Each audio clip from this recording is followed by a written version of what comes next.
Is the internet conscious? If it were, how would we know?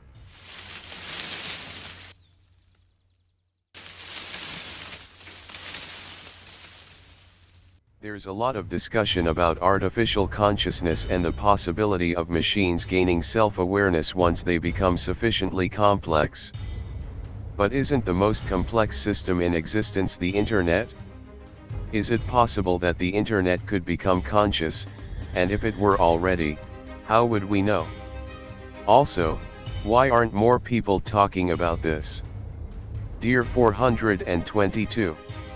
Your question brings to mind Bock's third law: if you think the internet is terrible now, just wait a while. Logging on already provides a daily megadose of paranoia, mass surveillance, epistemic vertigo, deepfakes, and Fremdschämen, thirst posting. Imagine the day when this colony of horrors becomes unified, intentional, and self-aware. I say this not to alarm you, only to suggest why the prospect of a conscious internet isn't often discussed. The information age, if that's still where we are, constantly reminds us of the many grim scenarios that await us: floods and famine, red giants, grey goo. I don't think people have the bandwidth, so to speak, to take on yet another existential threat. But as you appear to have a higher than average tolerance for psychological torment, I will try my best to answer honestly. Consciousness, of course, is notoriously difficult to pin down. You can't measure it, weigh it, or hold it in your hand. You can observe it directly in yourself, but not in others. This is not a technical problem, or even a modern one. Christ seemed to discern the slipperiness of the psyche when he told his disciples, "You will know them by their fruits," meaning, essentially, that the only way to determine the state of another person's soul is through its outward manifestation, behavior. Philosophy and artificial intelligence tend to circumnavigate the problem of other minds in a similar manner. Alan Turing constructed his famous criteria for machine intelligence, the Turing test, on the assumption that the mind is a black box. If a computer can convince us, through its actions, that it has human-level intelligence, we must assume that it does. So perhaps we should reformulate your question: does the internet behave like a creature with an internal life? Does it manifest the fruits of consciousness? There are certainly moments when it seems to. Google can anticipate what you're going to type before you fully articulate it to yourself. Facebook ads can intuit that a woman is pregnant before she tells her family and friends.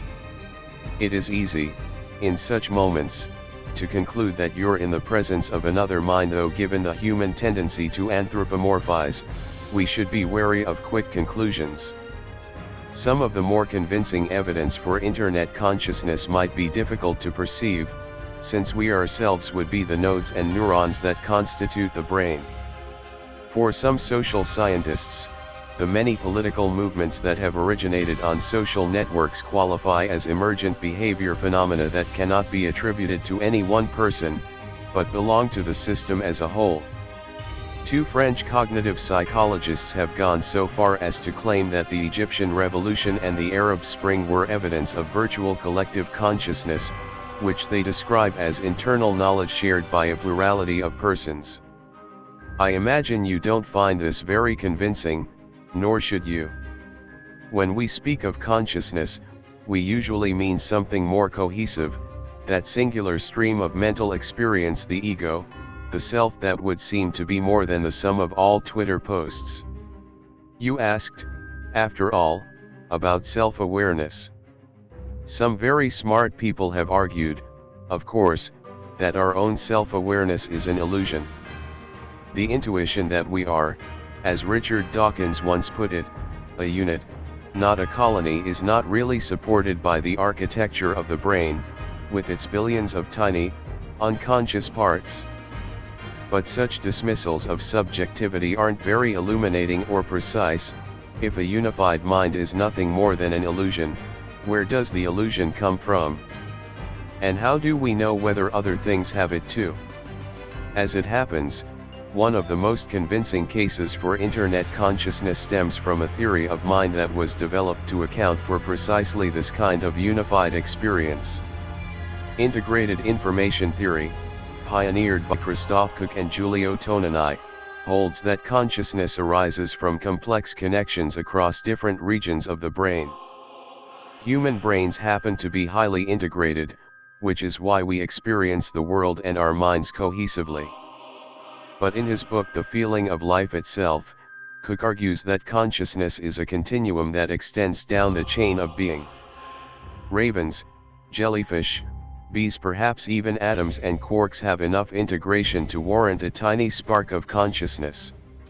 It might feel like something to be a bacterium.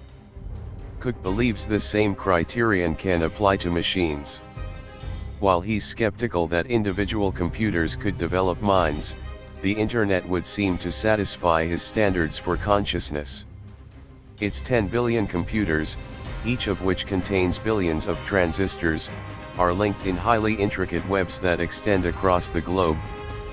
When asked, in a 2013 interview with this magazine, whether the internet was conscious, Koch offered that it's hard to say for sure, given that not all computers are connected at the same time, but yes, according to his theory, it feels like something to be the internet. Or it will one day. I should stress that Koch is not some crackpot but the chief scientist for the Allen Institute for Brain Science, and widely regarded as one of the leading figures in computational neuroscience. Nor is he talking about consciousness in that hazy, New Age sense that means both everything and nothing, see, spiritual consciousness or social consciousness. Koch has suggested that the internet's mind could be nuanced enough to feel pain, or even experience mood swings. Depending on the exact state of the transistors, he told The Atlantic, it might feel sad one day and happy another day, or whatever the equivalent is in internet space. It's tempting to run wild with this logic.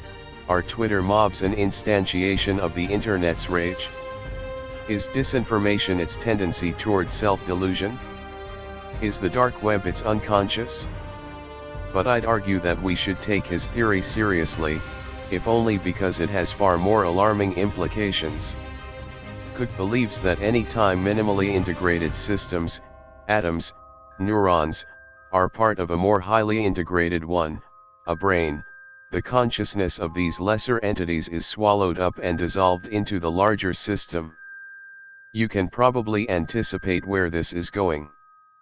As the philosopher Philip Goff has pointed out, if Koch and Tonini's theory is correct, then at some point, the growing connectivity and complexity of the internet will force human brains to become absorbed into the collective mind. Brains would cease to be conscious in their own right, Goff writes, and would instead become mere cogs in the mega-conscious entity that is the society, including its internet-based connectivity. I have to agree with you that the lack of dialogue on this point is concerning. The Future of Humanity Institute, which is devoted to assessing existential risk, has not said a word about a sentient web. Even billionaires who are fond of speculating about runaway AI can sometimes seem indifferent to the possibility that the internet might zombify the entire human race. It may be true that such an awakening is unlikely, but so was the possibility that the Large Hadron Collider would create a black hole that swallowed up the universe, and CERN commissioned a group of independent scientists to assess that risk before the project went forward. I can only conclude, 422, that the silence is ideological at root, or perhaps even spiritual. The dream of artificial intelligence, in both its optimistic and pessimistic forms, has long echoed the Judeo-Christian creation myth, assuming that if and when machine consciousness is born, it will be crafted in our image, as willfully and deliberately as Yahweh sculpted Adam out of clay. There is something distinctly pagan in the possibility that consciousness might accidentally emerge from our communications networks, like the Athenians spontaneously arising out of the mud. Brave souls like yourself who have dared to consider such things have often been dismissed as cranks and denounced as heretics, in some cases, literally.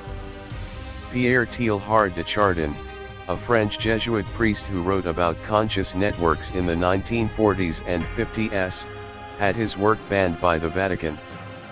In The Future of Man, Teilhard proposed that all the world's machines would one day be connected to a vast global network, an uncannily prescient vision of the Internet. As human knowledge became increasingly synthesized, he said, it would eventually merge into an etherist universal consciousness that would allow our minds to unite with the divine spirit, realizing the kingdom of God that Christ promised. Teilhard's prophecy raises a useful question: why should a merging of all minds be something to dread? Almost all the major religious traditions advocate disciplines that are meant to dissolve individual consciousness, the selflessness of Christian sacrifice, the glorious nothingness of the Buddhist ego slipping into nirvana. We might choose to see this coming amalgamation not as the end of our species but as its highest spiritual achievement, one that can, like so many dull, modern tasks, be automated. When asked how we will know when the Internet is becoming conscious, Cook replied that the surest sign will be when it displays independent behavior. It's hard to imagine what exactly this might look like. But considering that this process will also involve the waning of human consciousness, you might look inward, at the state of your own psyche. The early stages of this process will likely be subtle. You might feel a bit scattered, your attention pulled in multiple directions, such that you begin to suspect that the philosophers are right, that the unified self is an illusion.